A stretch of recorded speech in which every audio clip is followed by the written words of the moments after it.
Hello, I'm Alison Hargreaves from guidesforbrides.co.uk, and after the government's announcement last night for England, and we'll be looking at Wales later on today, but for England, that wedding receptions with up to 30 will be permitted from this Saturday, so that's from tomorrow.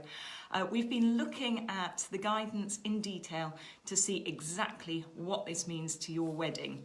So this is going to be just in COVID secure venues, and obviously sadly at the moment this does not apply to those in lockdown areas who have different guidance from their own local authorities. So it does vary from area to area. So those in lockdown areas, you will need to just check, but on the whole, obviously you've got much tighter restrictions in place. But if you're in England and you're not in a lockdown area, from tomorrow, in a COVID secure venue, you can have your wedding reception with up to 30 seated guests. It is down to the venue manager's discretion as to whether they are comfortable opening or not.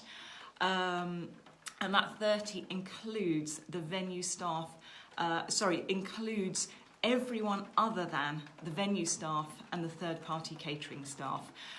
So all parties that are there, especially those from separate households, will be expected to follow social distancing rules. So that's 2 metres or 1 metre with measures to mitigate the risks where 2 metres isn't viable. So it's worth just bearing that in mind. That is perhaps a little stricter than we were expecting. We were assuming that those in the same household wouldn't need to allow for that 2 metres, but this does mean venue managers will have to allow for 2 metres between everyone there. So it's all parties, but especially those from separate households. Guests throughout will be reminded to remain seated and avoid physical contact. So as we've known right from the beginning, it's the hugging and kissing and that social interaction at weddings that causes the real concern. So there is guidance to remind guests that they do need to avoid physical contact. Face coverings in England from the 8th. And it is strongly encouraged that all attendees and staff, where social distancing is difficult and where people don't usually meet. So clearly this doesn't mean that during your meal you're going to be wearing a mask, not least because the venue will be seating you within households. So you'll be seated with perhaps one other household on your table, and at that point you won't be needing to wear a mask clearly, but they are strongly encouraging, and that's staff as well. Now we know for the ceremony that the officiants and the couple don't need to wear a face mask, so this is strongly encouraged, but this doesn't stand, the law isn't there, as opposed to for the ceremony where you are required to wear a face mask. There is going to be a requirement for all venues to use some sort of track and trace software. They will need to collect contact details. Now that is for suppliers as well as visitors. So we're very pleased. We were one step ahead with our track and trace software. So that's online on trustedtrace.co.uk, and on the website we'll be making sure that that is sent out to venues, to couples, to our suppliers today, so everyone knows it's there and available free of charge for people to use at the moment. So what else is going to be relevant? So food and drink, the most important element for these receptions, because this is really what everyone was asking for. Can we have a drink after the ceremony? Can we have something to eat with our guests? They've come all of this way for the ceremony. So yes, you can have that seated meal. That's up to 30 people. That 30 does allow for the catering staff and the venue staff. Outdoor is preferred, minimising any self-service, and asking the venues to seat people with a maximum of 2 households together, making sure there's then social distancing between those groups. So we're expecting to see space between the tables and probably a variety of table sizes to allow for just two households on each table. They are going to need help from their couples to know who is within the same household and who to seat together. So you can help them with that. Again, you may find the track and trace software helps. You're able to put people into family groups on that. So send the link out to people, encourage them to book in family groups with one household on each registration, and that will sort that out for you, make that really nice and easy. Obviously, from your point of view, you want to keep your guests as safe as possible. So if you know 2 households are already meeting up regularly, those are the ones to sit together. This is not the time to try and mix all of your family and friends up. We know that that's probably what you're wanting to do, and mixing people from the two different sides of the family. But the important thing here is to keep these weddings safe. Dancing, sadly, but I think fairly predictably, is not permitted. Really, really sorry. I know the party is a big part of it, and unlike the guidance for Northern Ireland that does allow for the first dance, so that the couple can have that first dance with nobody joining them. This is no dancing permitted, and in fact they go a step further and encourage you to use the dance floor for additional space for seating. Any music, drama or comedy performances that the venue is wanting to include needs to be under the performing arts guidelines. So if you're thinking about having live performers there of any sort, just have a look. There's separate guidance there, so it's performing arts guidelines. You need to have a look out for that. Again, music at low volume, so people don't have to raise their voices above the background music.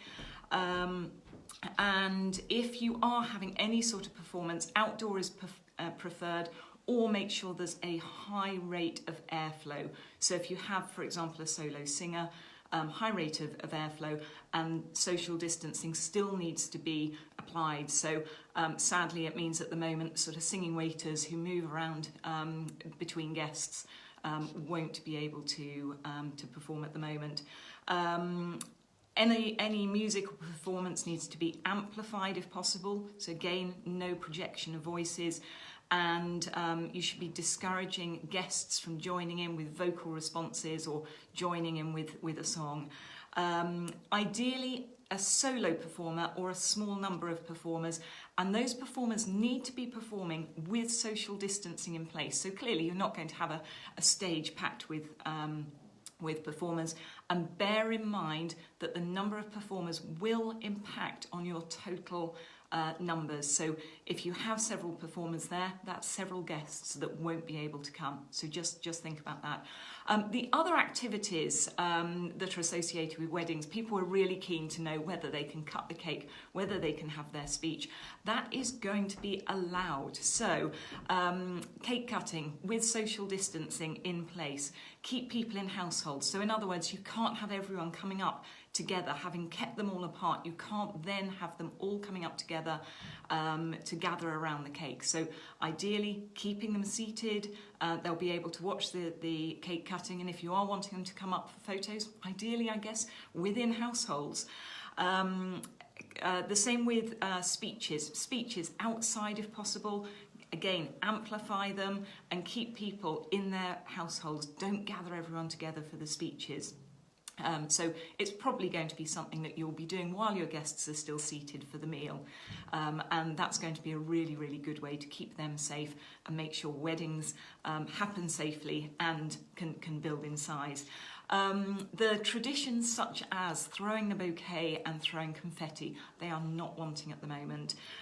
So these are the sort of activities that the actual throwing is passing something from one person to the other from the point of view of the bouquet. Clearly you're not going to be sanitising your hands before catching. But perhaps more importantly, it does involve people gathering together in a tight space, getting in very close to the bride and groom in order to throw confetti. So at the moment, anything that involves throwing or tossing something from one person to another is to be avoided. Minimising the exchange of cards and gifts. So I think that's probably something that can just be done in a safer way. Obviously there are online gift registries, but otherwise just making sure perhaps gifts are put on a table, left there, people aren't handling them unnecessarily. Throughout the venue space, windows and doors to be open as much as possible. That's great news when it's so hot. What's not great news, though, is they are discouraging the use of air conditioning where it will mean recirculating the same air. So it's open those windows, open the doors, turn the air conditioning off and just try and get a breeze running through if possible. Marquee sides up, and they also stipulate that should be the case when it's staff working in there before and after the wedding, so getting it ready. They want marquee sides up, all of the windows open. Let's keep all of the staff and suppliers for these weddings safe as well. So what do we think about future weddings?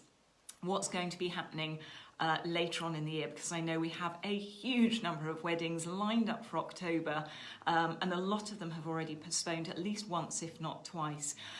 This is obviously a very, very positive sign. The other little positive messages we were getting is the messaging around this didn't seem to be quite so much about allowing weddings for the sake of all of the couples wanting to get married.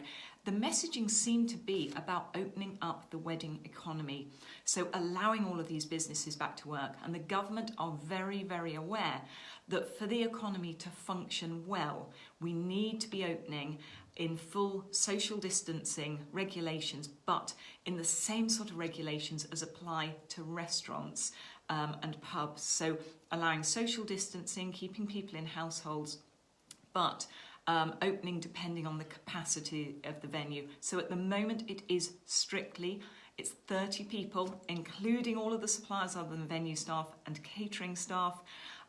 But our hope is that because this is about the economy and because this is about getting the industry back to work and allowing them to actually make a living, the government knows that we do need those slightly bigger capacities. We know we need to get the venue 70% open.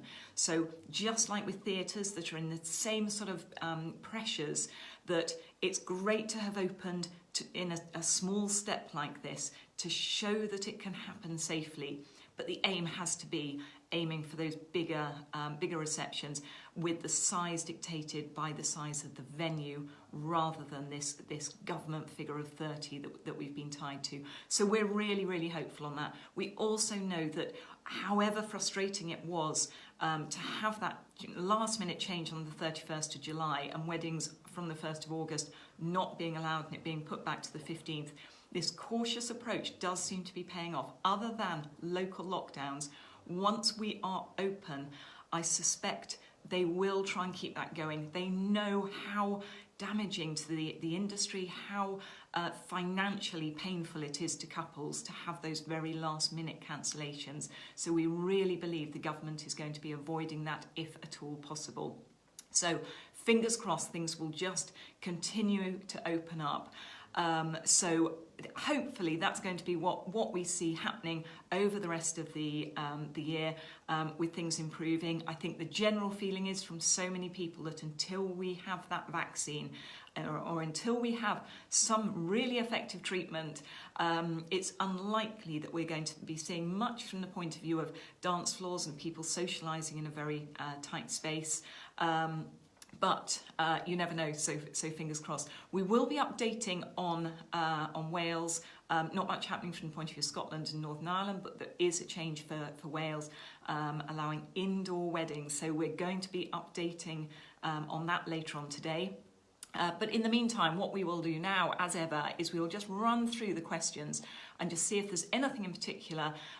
So yes, as you say, Josephine, thank you for adding that. Yes, as you say, 22nd of August, Wales, sit-down meals as well, indoors. So at the moment in Wales, it is just outdoors. So we'll be checking the detailed regulations on that and doing a full update for Wales. We know we have a lot of couples in Wales, a lot of fabulous venues, and we were so pleased for all of those Welsh venues that they were able to start offering outdoor weddings to start with. So we'll have a look through that later on today and just fill you in on the details there, and also just have a quick catch up on Scotland. Of course, Northern Ireland are having a great time there with brilliant guidance that's telling them exactly what they can and can't do, and relatively unrestricted. So Amanda's saying she'd rather postpone until she can do it properly, and a lot of venues and suppliers will be behind you on that. So the important thing to remember, please speak to all of your suppliers that may be date critical. So what we mean there is the ones that can only do one wedding a day. You don't want to be in a position where you're having to cancel, because you will be expected to pay for any costs that have been incurred already. And depending on the supplier, we've got some really interesting data on that going out over the next few days, but depending on the supplier, some of them do almost all of the work before the wedding day. So things like celebrants and planners, you know, on the day it's really just checking things go smoothly. Everything's done in advance. Others, there's still a cost. Photographers, pre-wedding shoots, going out to check the venue, all of those appointments and meetings beforehand. They have to charge for those if you cancel, but not if you postpone. So postponing, if you're wanting to wait till you can do it properly, absolutely. But what we think this will lead to, this change, allowing these small receptions to happen, is there will be more people going for sequel weddings. So this is where you have a small wedding now, and that small wedding is going to be your ceremony. So you've got the legal ceremony out of the way, and then up to 30 people, excluding venue staff and catering staff. And at least you can have that glass of champagne and a sit-down meal. You'll then have the big party later when it's safe to do so, hopefully in the same venue, so that you're just carrying over those deposits and prepayments for that later date. Chelsea's saying, really grateful you can have a meal, so very well done to the government getting that up and running. There's a lot of weddings still booked in for the rest of August. Obviously that bank holiday weekend coming up has always been a very, very popular weekend. How many people can attend the ceremony at a register office? It depends on the size of the register office, and we know there are some quite small register offices. Social distancing does need to be maintained, and they have to allow for 2 metres between everyone that's there. They don't know who's in the same household, and this guidance, quite surprisingly, is saying all parties, and especially those from separate households, need to keep 2 metres apart, or 1 metre with, if they're mitigating risks, but only where 2 metres isn't viable. So just bear that in mind. This isn't about planning to be a metre apart. This is just where it's not viable. And obviously, if it is viable for the venue to work with 2 metre social distancing and only 20 guests there, then that is going to be the restriction. So unlike, so in some parts of the UK, it is only those that have been at the ceremony that can come to the reception. There doesn't seem to be that restriction in place for England. So it looks like you would be able to have 1 set of people there for the ceremony. And if you haven't been able to fit your full quota of 30, and that 30 doesn't include the celebrant or the venue staff, officiant or the venue staff. So if you haven't been able to get your whole quota into your wedding ceremony, it doesn't stop you having them there for your reception.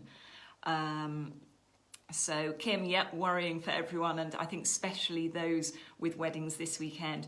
Do you think these rules will be as strict in October? No, I don't think they will. I think this is the first step, and what we will see is a gradual opening up now, and hopefully getting to capacity that's more relevant to the venue. Due to get married in December, do we think face masks will be in place? I think the government are very clearly being guided by the scientific advice, and they have said any further opening up will be guided by scientific advice. And if scientific advice is showing that face masks will keep your guests safe, then that's going to be the way that things go.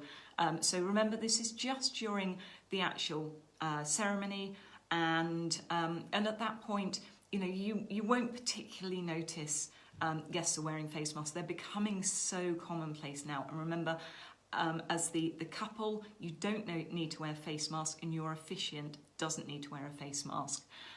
But during the reception, for any parts of the reception where different households are mixing and where social distancing is difficult, they are strongly encouraged to wear face masks. That doesn't mean you have to have them on while you're sitting down for your meal. It doesn't mean you have to have them on if you're in a large venue and you can, and there's plenty of space for all of your guests. You're not going to need to have those face masks on. So Danielle, yep, 2021, the year of parties. Yep, absolutely. We're all looking forward to that. Do you know when there will be an update for Scotland?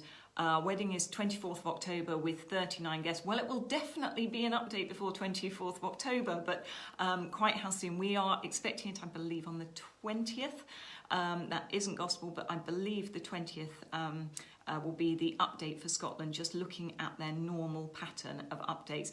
At the moment, Scotland is the most restricted part of the UK, and we're really, really hoping that Scotland can join the rest of the UK now in allowing receptions to take place inside and outside.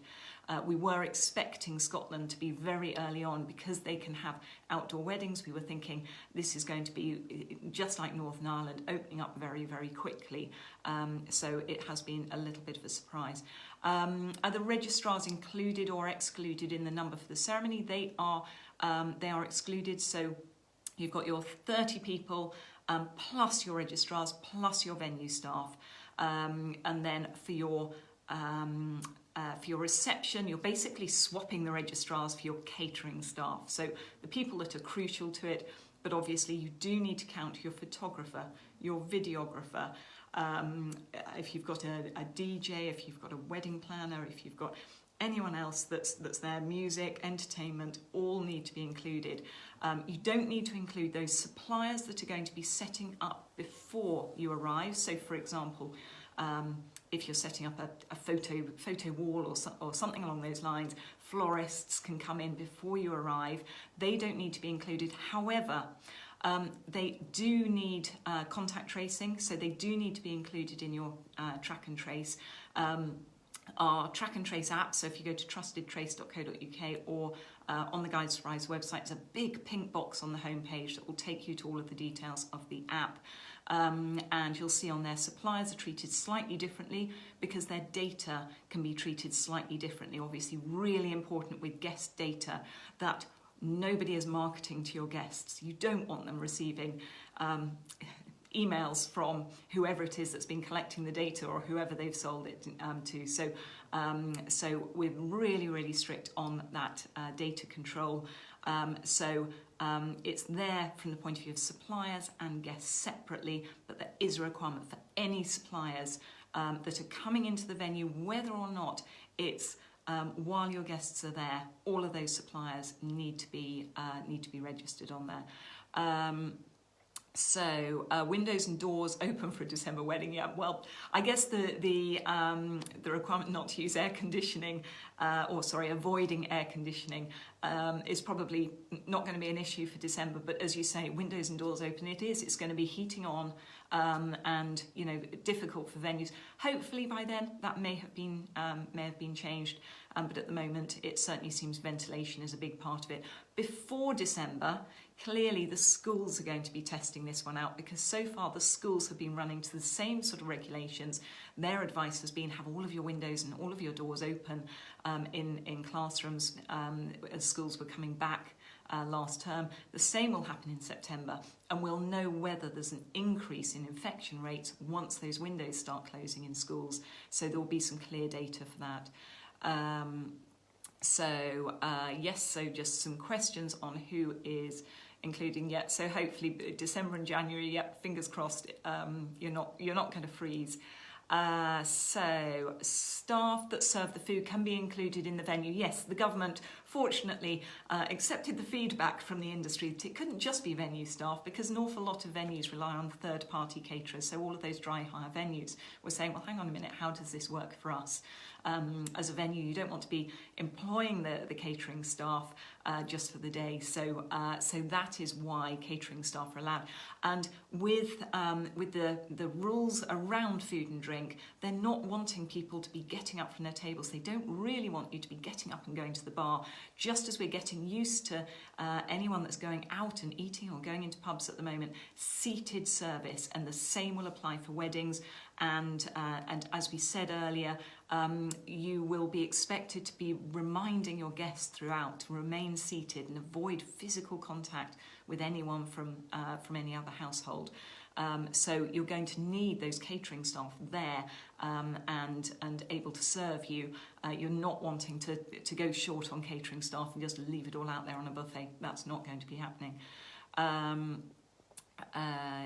Yes, so waiters pass food and drink at a restaurant. Yes, and I mean, that's going to be exactly the same for a wedding. It will work very much like a restaurant from that point of view. What about marquees? Can there be more than 50 if in a private garden? No. So, very, very good question there, Alice. This is only for COVID-secure venues and venues that will follow the contact tracing protocols. And this is very specifically not for in private homes. So we'll look into marquees a little bit more. It's a very, very interesting question. And what we are aware is there were some concerns that where marquees were going up in private homes, they weren't necessarily following the rules. There were quite a few photos leaking out onto social media of wedding receptions, for example, taking place. And that inevitably, this is being picked up by local authorities, by the environmental health officers. So we will look into more detail in that, but certainly what we're seeing at the moment, this is about COVID-secure venues, not wedding ceremonies at home. But I'm going to come back and just clarify that, so I will pop a comment on your question later on today. When rooms are dressed with chair covers, they need to be dressed 72 hours in advance. That's what we had to do. This looks like it's come from the Airbnb guidance that points out that if you were to leave something for 72 hours, it then means it is safe. So it depends very much on how the chair covers are being handled. If you are sanitizing or washing thoroughly your hands before handling those chair covers, and they've not come straight from another wedding, then they should be fine to go on those chairs. I can't see why they would be needing to be left for 72 hours. However, if you don't take other safety precautions, so you're not fogging them, spraying them, you're not washing your hands, or they're coming from another wedding where you don't know who's coughed and sneezed on them, then 72 hours is a good safety measure. It's exactly the same in shops where, for example, if you've got a bridal gown or menswear suits that have been hired and for whatever reason, perhaps not hired, perhaps just tried on, for whatever reason they're not wanting to dry clean it or steam it or treat it in another way, leaving it hanging for 72 hours seems to be the advice. So that will be why that's there. It's probably not necessary as long as there's other measures in place, but this does come down to the tolerance of the local authority and the local environmental health officers, who do have the power to close down businesses, close down venues, and issue quite hefty fines if you're not following their guidance. So if they have said in your area that something has to happen, the venue is going to want to follow that guidance.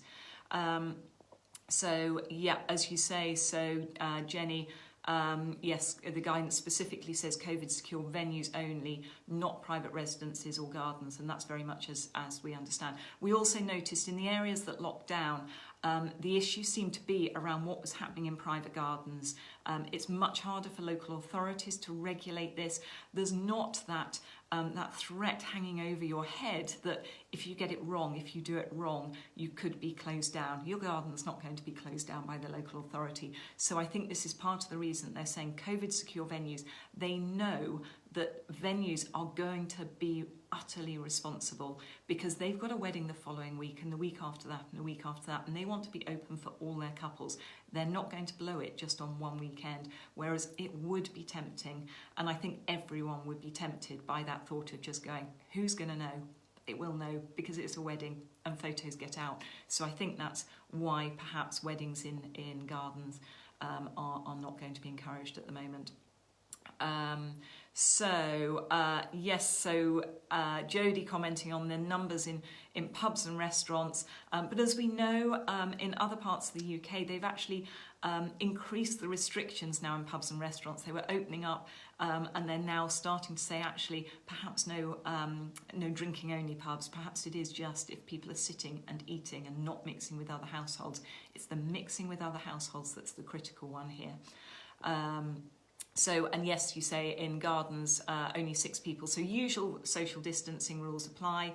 If you're not in an area with a local lockdown, and therefore it allows for it, 6 people within a private garden if they're from different households, or unlimited from 2 households.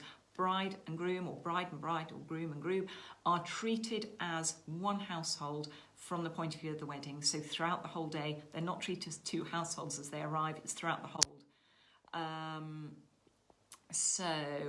Let's just have a look if there's any other question.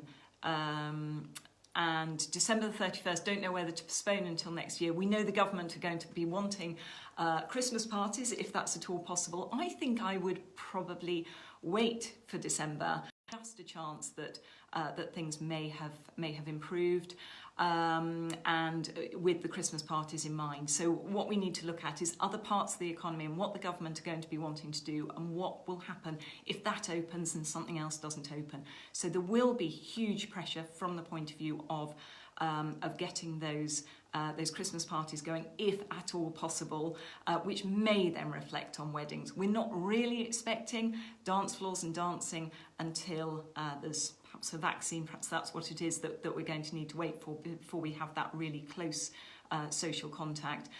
But I think if there is a chance of it, then the government might be trying to look for it around Christmas. There was an announcement about a month, 6 weeks ago, that was just suggesting that might be the case. So Julie, thanks very much indeed for putting that link on there. So question again, how can people have 30 in the garden? Remember, a lot of these guidance are very, very specifically for weddings, so that the social distancing rules of 6 people applies in most cases unless there's an exemption. So you need that exemption, and wedding receptions are now one of those exemptions to allow a different type of gathering to take place in particular COVID secure venues. And the Welsh guidelines indoors, we're allowed 85 indoors and 30 outdoors. No, it is 30 indoors, 30 outdoors. This is probably what we're getting is some confusion from the venues that are licensed for larger numbers. So if they're opening as a hotel, for example, it's probably that your venue has been told that they have the capacity to take 80 guests there within their restaurant or within their hotel. That's not for a wedding, because for a wedding there's this closer social interaction. The government are being very strict with what can be done, and please, please, please don't be that person that takes off the wedding dress and tells all of their guests it's not really a wedding, so that it can go ahead.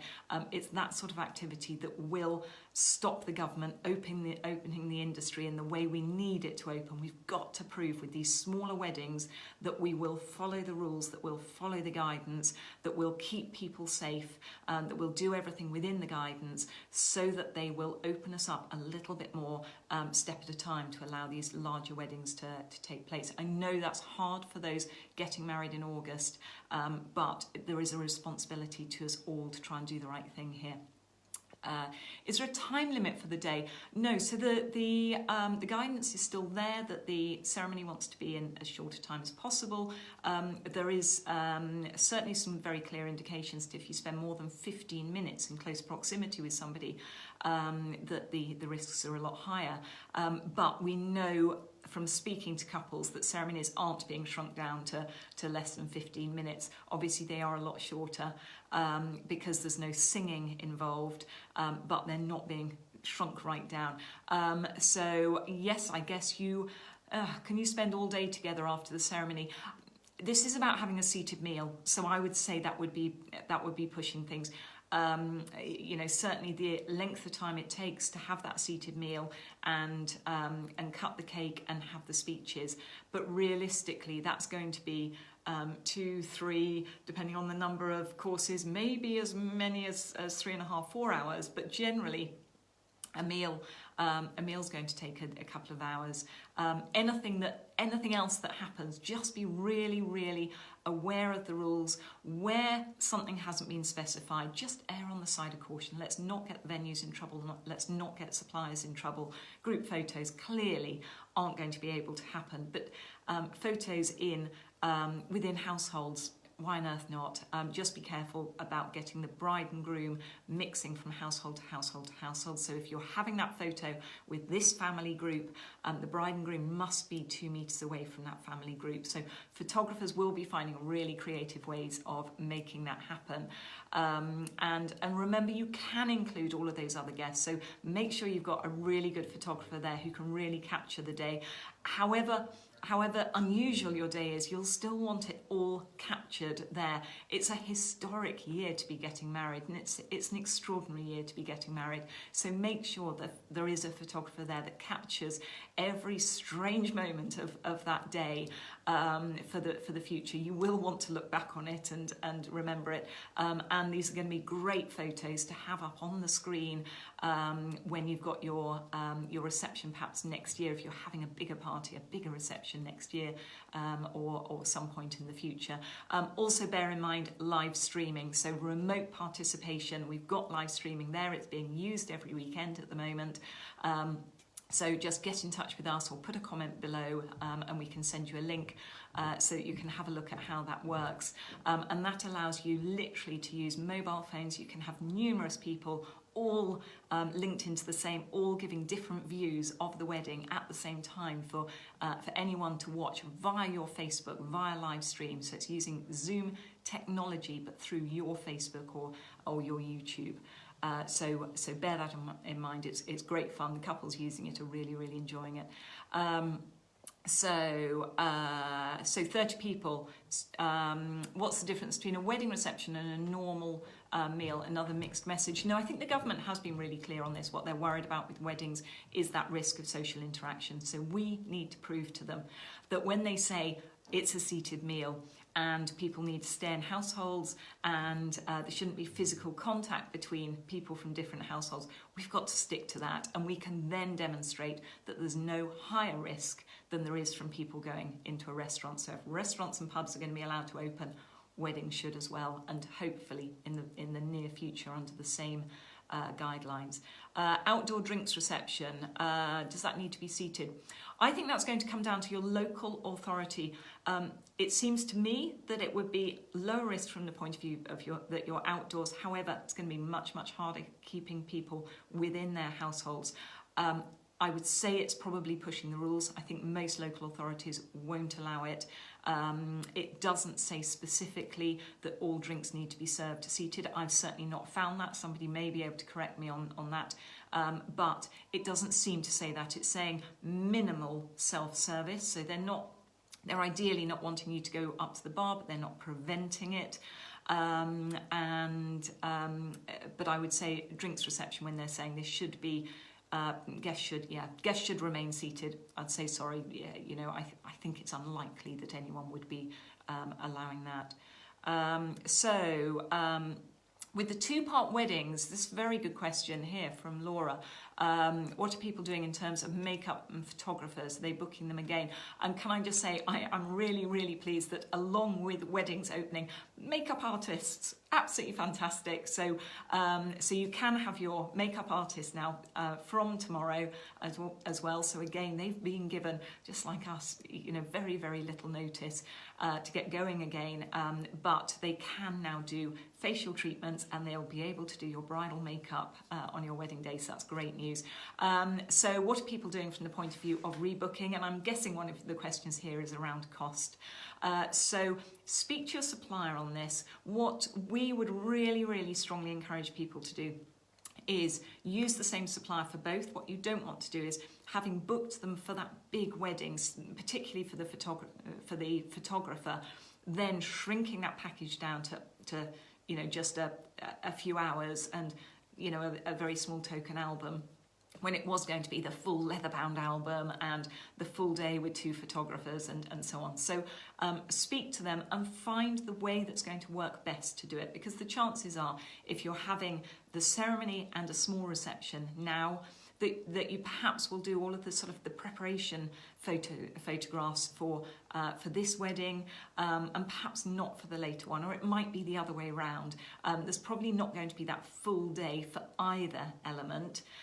So have a chat to them. Depending on how much extra work is needed, they will probably charge a little bit more if it's going to be a little bit more work. If there's a lot more work, they may well charge a lot more. They are very, very unlikely to charge you twice. We've not heard that happening at all. And I would say if they are going to, you would probably go, oh, actually, I'm going to find a different supplier for the next wedding who I feel will work with me if there are problems when we get closer to the day. So have a chat with them. Makeup, I would say, it's either been done or it's not. That's probably something where it's just as much work for both bookings. It might depend on how many bridesmaids you were planning originally and whether that has changed. So it might be that there's something you can do there. But generally, if you're having the service delivered twice, then do expect to pay twice. Any other questions? So just the photographer and videographer, as they're offering a deal to do both, and this is what people are saying a lot. Remember to check with your insurance, because a lot of insurance won't cover wedding now and reception way off in the distance, so do check with them. And for those that are thinking about postponing later on in the year, bear in mind the fact a lot of the insurers are saying you need to wait. If you're wanting to postpone a wedding that's after the 1st of October and you want to move your insurance, you need to wait until closer to October before you make that decision. The 30 people doesn't include the registrar, that is correct, or any other officiant, so in a place of worship, for example. So 26th of August, so 26th of August, 4 households can mix. I'm not sure if that is, I'm guessing you are not in England. I'm not sure about the 4 household rule. It's 6 people from different households outside, still 2 households inside. So December, a lot of December brides. And so Michelle saying she had noticed face masks looking back at the photographs. You will, but that's part of your day, and that's part of that history of that day. And remember, face masks are going to be wear social distancing. So other than you do need to wear face coverings when you're inside in England from the 8th. But other than that, they are just strongly advised for attendees and staff where social distancing is difficult. So social distancing, for example, in a household group for a group photograph, those masks can come off. That's not a problem. You're all facing forwards. The bigger risk is where you're facing somebody and interacting with somebody face to face. And expect to see your suppliers, so it's strongly encouraged for staff as well. Expect to see your suppliers wearing masks as well. Obviously, some of them there are reasons that they can't because of the work they're doing, but I think they will want to not only keep themselves safe but make sure you feel safe as well. So yes, just clarification, yes, the registrar is not part of the 30, so you can have venue staff and the registrar there for the ceremony, and then for the reception you can have the venue staff and the catering staff there, but anyone else that comes into that venue, including if they're just coming in for part of the time, is counted as that 30. So if you have, let's say, a band coming in, you've either got to reduce your numbers, sadly, or you would need to make sure that number of guests had left and are going to stay away for the rest of the reception. Can you now walk down the aisle? They have not changed that guidance. There's 1 or 2 bits of guidance that they have just clarified around the ceremony. There was an update last night around the ceremony guidance, but it was very small things, and mainly talking about face coverings. So, for example, clarifying that now that people are wearing face coverings, it doesn't mean they can sing during the ceremony. Still no singing other than one person. And that one person should be behind plexiglass or at a distance. And there was also some clarification on outside performances so voice, brass and wind instruments need to be restricted to a professional setting. So in other words, we shouldn't be getting those sort of performers at weddings.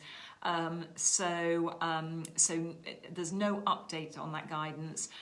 Generally, we are hearing from quite a few couples who are saying their registrars aren't allowing them to make an entrance, and this might be because of social distancing within the room and restrictions on other rooms that can be used. So it sounds like what's happening in a lot of cases is that the meeting, that is usually a separate meeting with each part of the couple, so the bride and groom, or bride and bride, or groom and groom, would usually have a separate meeting with the registrars beforehand.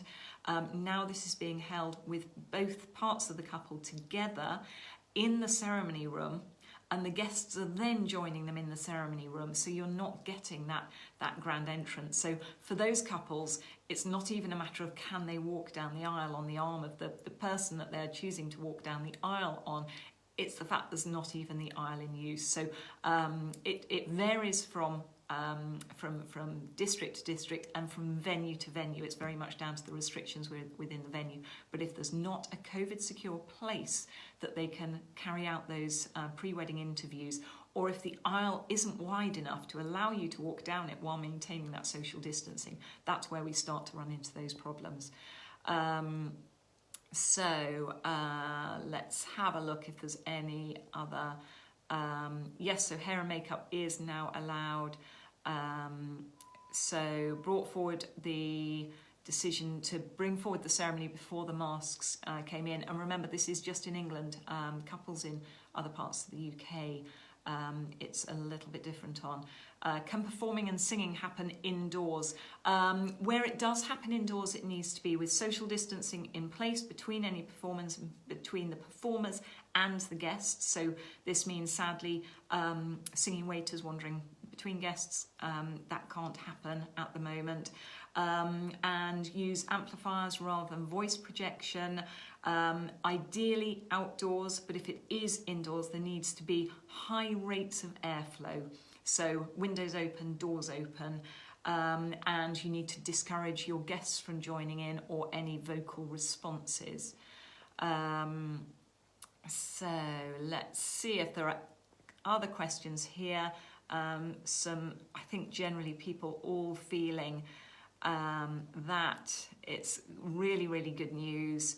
And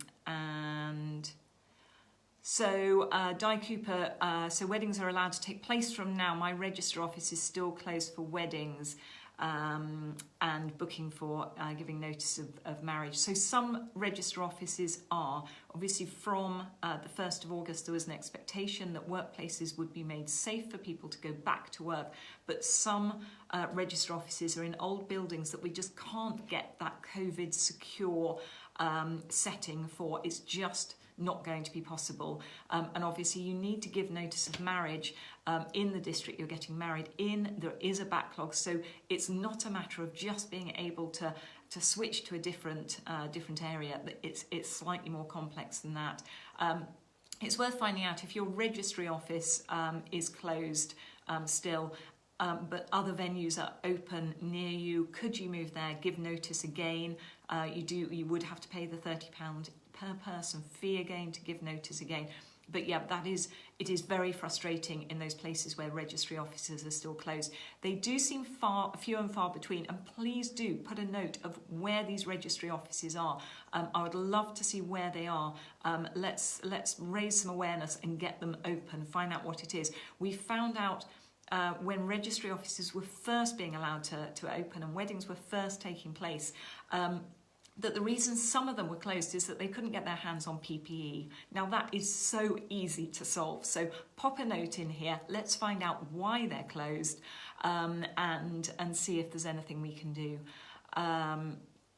So booked a band for the original wedding in May. Yes, so I think a lot of people that have booked bands are either going to be looking at just having one of the performers now and then having that whole band later on, or they may be in that really difficult position where, legally, because technically the band can perform as long as they can follow the guidelines. So technically, it would be you cancelling them if you choose to prioritise having more guests over having the band there. So just bear that in mind if you are cancelling them. Talk to them to find a solution. What we hope is that if you're not planning a party for next year, is there somebody else that can use that booking for you? That sort of arrangement. Is there something you'll be doing in a year's time, in 2 years' time, in 3 years' time that you can say, actually, can you leave the deposit and the prepayments with that band and just transfer the booking to later on? Just see if you can find a way to avoid those cancellations and refund requests, because it's really, really hard on businesses for them to find money in a year where they're not getting new bookings and they're needing to rely on the bookings that they thought were going ahead. Ceremony guidelines, not reception ones. There are 2 still state the maximum number. Yep, you're absolutely right, Nina. The ceremony rules, it's worth seeing, are on a completely different document. So there are 2 government web pages with different advice on there. So it's worth just catching up with both of those. Those government websites were not up to date last night, so it was quite confusing last night that the BBC was saying one thing and the government website was saying something absolutely contradictory. It was still saying that they were hoping to follow their ambitions to have wedding receptions happening from the 15th. So just looking at guidance, still states 30 includes the couple, witnesses, officiants and guests. We will double check on that one. Certainly our understanding is that it excludes the vicar in a place of worship as well. Can guests travel from lockdown areas to attend wedding receptions? I believe they can, so check in your own local authority. They do vary, so some of the local lockdowns, pubs and restaurants and hospitality venues are still open, but you can only go there with your own household. Others, for example, in Leicester, there's no bars and restaurants have been opening up, so do check within your own local authority whether there are guidelines, but generally it seems that if you go outside of that area, from what we have been looking at, that should be okay. But double check and just bear in mind, are you putting people at a higher risk? Can you avoid that? When will evening dues be considered? And in these new rules, can bride and groom do the first guide after the reception? No, they can't. So it does say dancing is not permitted. So that is not permitted, not shouldn't be taking place. And they go a step further and say the dance floor should be repurposed to allow for more social distancing. Just bear that in mind. It does give a bit of an indication of how long it might be before sort of full dancing is allowed. In Northern Ireland, the first dance is allowed. It is just the couple, but that is just Northern Ireland at the moment.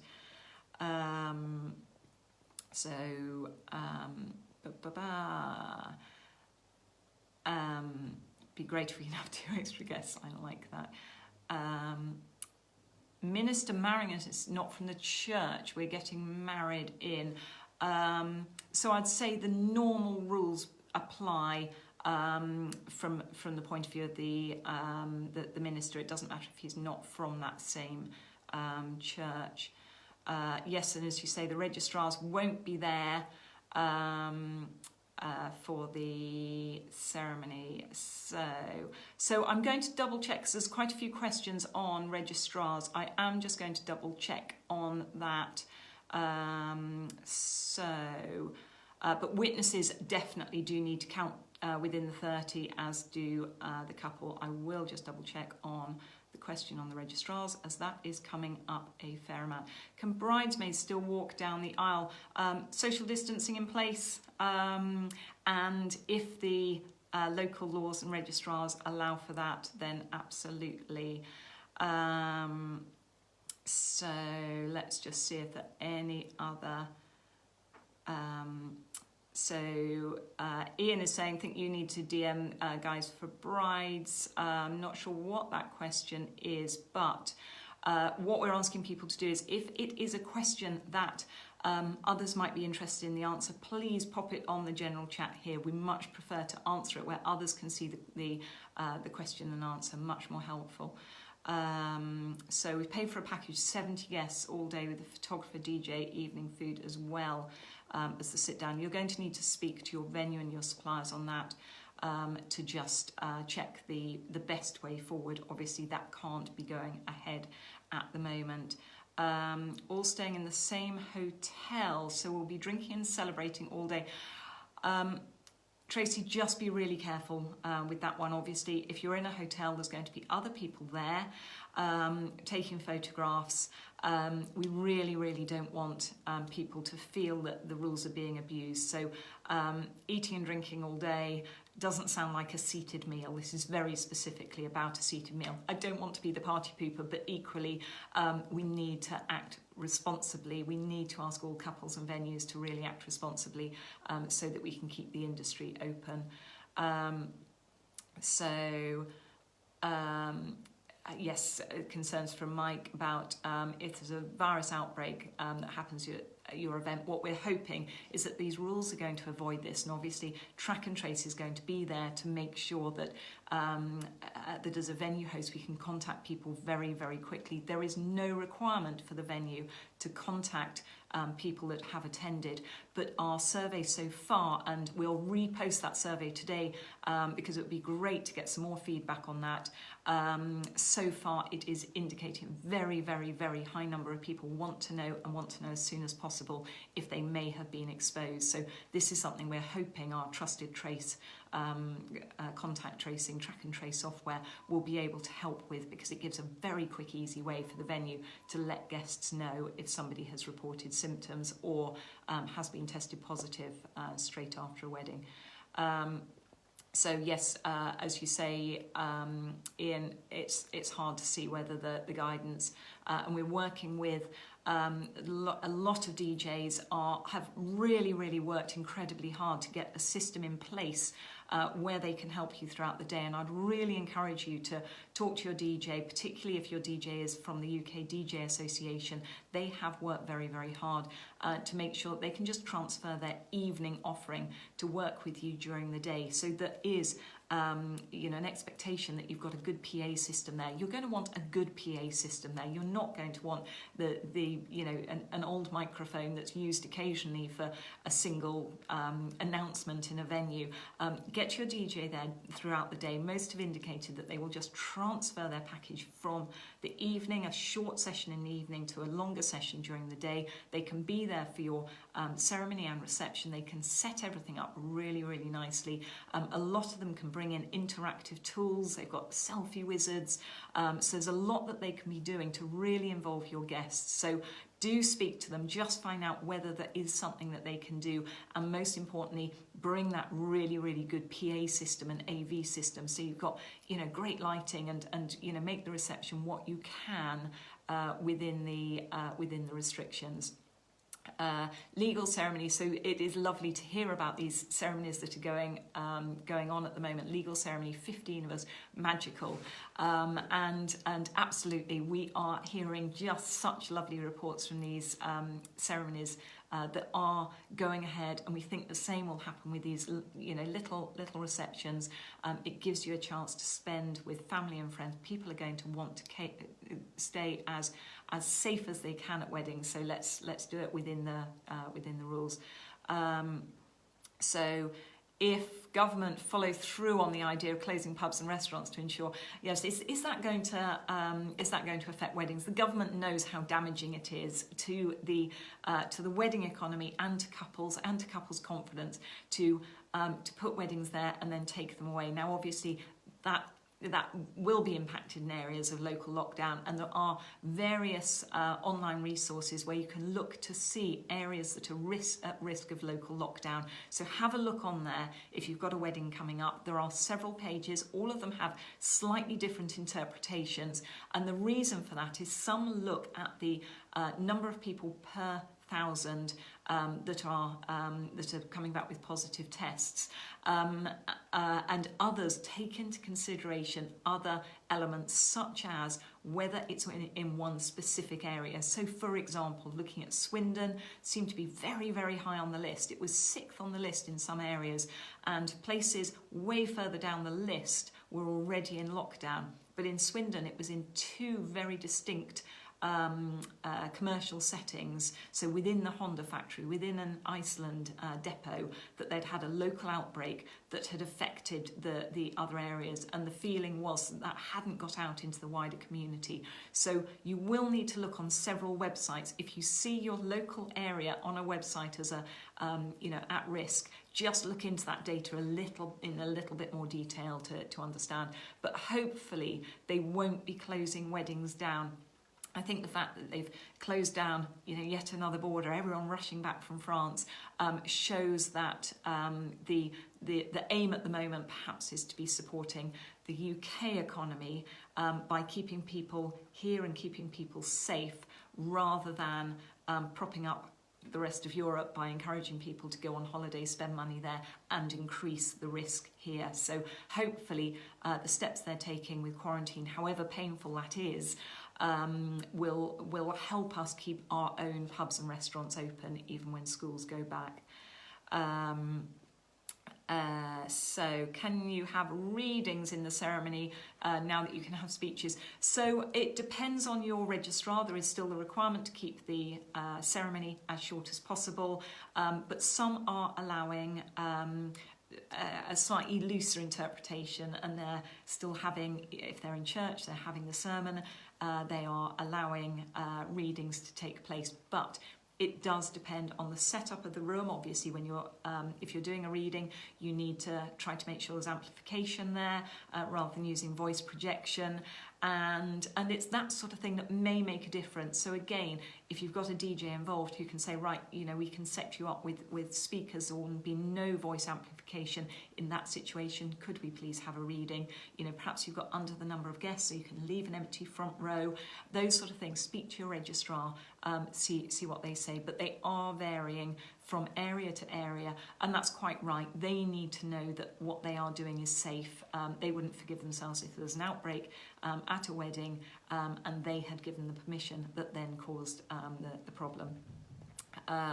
So Bridget's saying not in Oxfordshire, guide from registrar. So yes, so thank you. We are getting clarification there from Kirsty with the exact wording to include the officiants within that number. Registrars called and us and only met my hubby before the ceremony. Gosh, that is unusual. It's generally both parties from the couple. Wolverhampton, thank you, Di, for putting that up there. We shall most definitely have a look at that. When will they review numbers? So they're going to review numbers in line with scientific advice. So I guess if we can show that weddings are happening safely, and we've got the stats to support that, we're really hoping that our track and trace will really help support that. We've got I think 270 venues already using it, so having those sort of numbers will really, really help. And if we can show that if there has been a problem, we've managed to get a really early alert out, and there's then not been an outbreak as a result of it, I think that sort of thing is going to really, really help. So our venue has lied to us. Where do we stand with cancelling our wedding without being charged? Gosh, I'm really sorry to hear that. We've got quite a lot of advice online on this, and we're waiting for the CMA, so the Consumer Markets Authority, to give venues more advice. At the moment, the advice that they issued on the 30th of April is a little misleading because it suggests that everyone is entitled to a full refund. However, because if the service hasn't been provided, that is what consumer law dictates. However, the service isn't just provided on the wedding day. A lot of work is done in advance, and it's important to bear that in mind. So if you are cancelling and that work can't be transferred, then they will have to charge for the work that has been done very specifically for your wedding already. Generally, if you're postponing, they are accepting those losses. They're taking those losses on themselves on the basis that your wedding will happen at a later date when you can have a bigger party, they can have a bigger take over the bar, for example, than weddings taking place at the moment. So that is why venues are keen to encourage postponements, not cancellations. But if you are completely cancelling all of those appointments where they were discussing your preferences and how you're wanting the venue set up, all of that time needs to be charged for. Any meals that that you've had there, if you've gone in for a sort of taster menu and a wine tasting and anything since you have signed that contract, any work that they have done, we are, the general feeling is, and we're waiting for CMA guidance on this, the general feeling is that can be charged for. So depending on when your wedding is and whether it's a cancellation or a postponement, then you know the charges will vary. So postpone if you possibly can. In a cafe, just one person gives their contact details for the table. Can we rely on the bride's contact details? It depends if you want to know, Bridget, whether you have been at risk. So our contact tracing very much centres around not just what's required for the government. It does do everything that's required for the government contact tracers, but more importantly, it reminds people before they attend that they shouldn't be attending if they're symptomatic. So we're hoping we will leave COVID at the door. People won't then be bringing it in. So you've got that extra reassurance. It then gives the venue a very quick and easy way of sending a message out to everyone that was there at the wedding. Now, if you are relying just on the bride and groom, and it's the day after the wedding, do you know what? They're probably thinking of things other than contacting all of their guests. That is not going to be high on their priority. So the software allows the venue to just ping a very quick message out. It goes out by email, not by text message. So it only goes out if you've left your email address on there. And the contact details are there as well for contact tracers, so mobile number there for contact tracers if it's needed. But generally what people are feeling is that they would rather know very early on so that they can protect their loved ones. If you know you might have been in contact, then you'd rather know about it. So we're very much going on that reckoning. Now, you can reply as a household, and we would encourage you to register as a household on it. So if you're sent that link, register as a household, because it makes it a little bit easier for the venue to know who to seat with who. So you don't need to put in separate contact details for everyone within your household. They're in your household. You're going to be seeing them on a daily basis. So you don't need to register separately for that. Do we need the full guest list? So no, how it works is your venue will give you a link. You can register for it yourself, but it is the venue that is required to keep these details. So it makes far more sense for it to be the venue registering. You will send a link out to all of your guests. You can send that out through your Facebook, through WhatsApp, it doesn't need to be secure because it is just literally going to be taking them to a web page where they fill in their details. They won't be given any extra details about your wedding, so you're not going to have unwanted guests turning up. They're just told this is the date and the venue name, nothing else. And they will then fill in their details, and that's there as a guest list for the venue to see. Anyone that doesn't fill it out before they arrive will be able just to register as they arrive. So it's very, very quick and easy to use, and hopefully will really, really help make sure that people are kept informed. So my dad doesn't know it, but he's moving in with us beforehand. So it sounds like you are forming a bubble, and you are allowed to take one person into your household to form a bubble. Then your dad can walk you up that aisle. Emma, good to hear everything turned out really well for your wedding. So the guidelines are all online. So if you go on to guidesurprise.co.uk, they're also on the blog. So just look, wedding ideas at the top, advice and information, and it's all on there. When will the evening do be able to go ahead? We're assuming we're going to need to have a vaccine in place, or something is going to have to change quite a lot before we can have a lot of mixing. The government obviously will want Christmas parties to take place if at all possible. So let's see what happens later on in the year. But there's no reason why you can't have an evening meal after your wedding. if the timings allow for it. And actually the government hasn't specified how close to the time of the ceremony it needs to be. They have said it is following the ceremony, so you wouldn't be able to have this on a different day.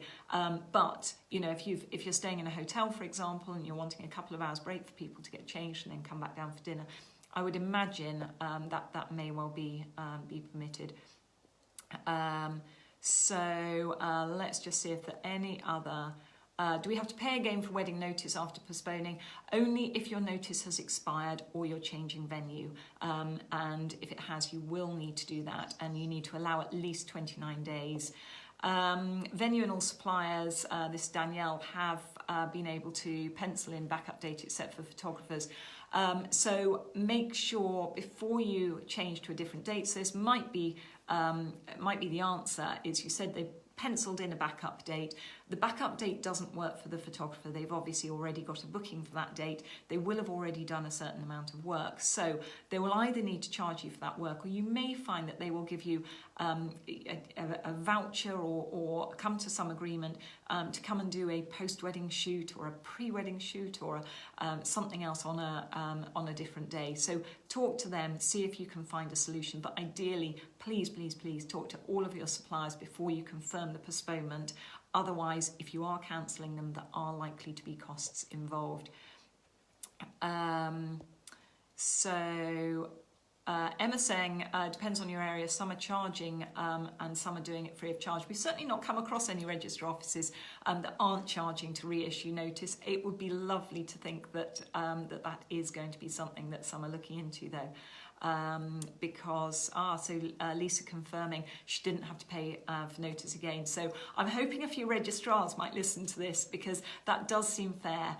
You know, this is it's an administrative cost. It just seems a shame to have to pay it again. So that's really, really good. So Danielle saying they're free on the backup date but refusing to pencil us in. That doesn't seem quite right. Perhaps just ping a message over. So if you can let me know, perhaps as a direct message, let's not name and shame on here until the photographer's just had a chance to put that right. So just send a direct message, and we'll just contact the photographer and see if we can get to the bottom of that, because that sounds quite unusual. The photographer will want to do your wedding. They'll want that opportunity to work with you. It's the reason that they do weddings.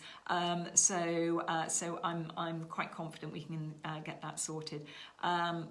Would my extended household in Wales class a social bubble? So this has been quite an interesting question that has come up. So this is people from Wales that can form these extended households. Is that then treated as a single household in England? Some of the guidance it will definitely be relevant to, and I would say, because these wedding receptions aren't specifying the number of households, it's slightly irrelevant, other than a couple of bits of guidance. The use of face masks at the times where they're not compulsory. So, for example, during the reception, when you're mingling with other guests, perhaps being seated, moving around, using communal areas of the venue. In those situations, you are strongly encouraged to wear a face mask if you're with people that you don't usually meet. So obviously that wouldn't apply if you've already formed an extended household with them.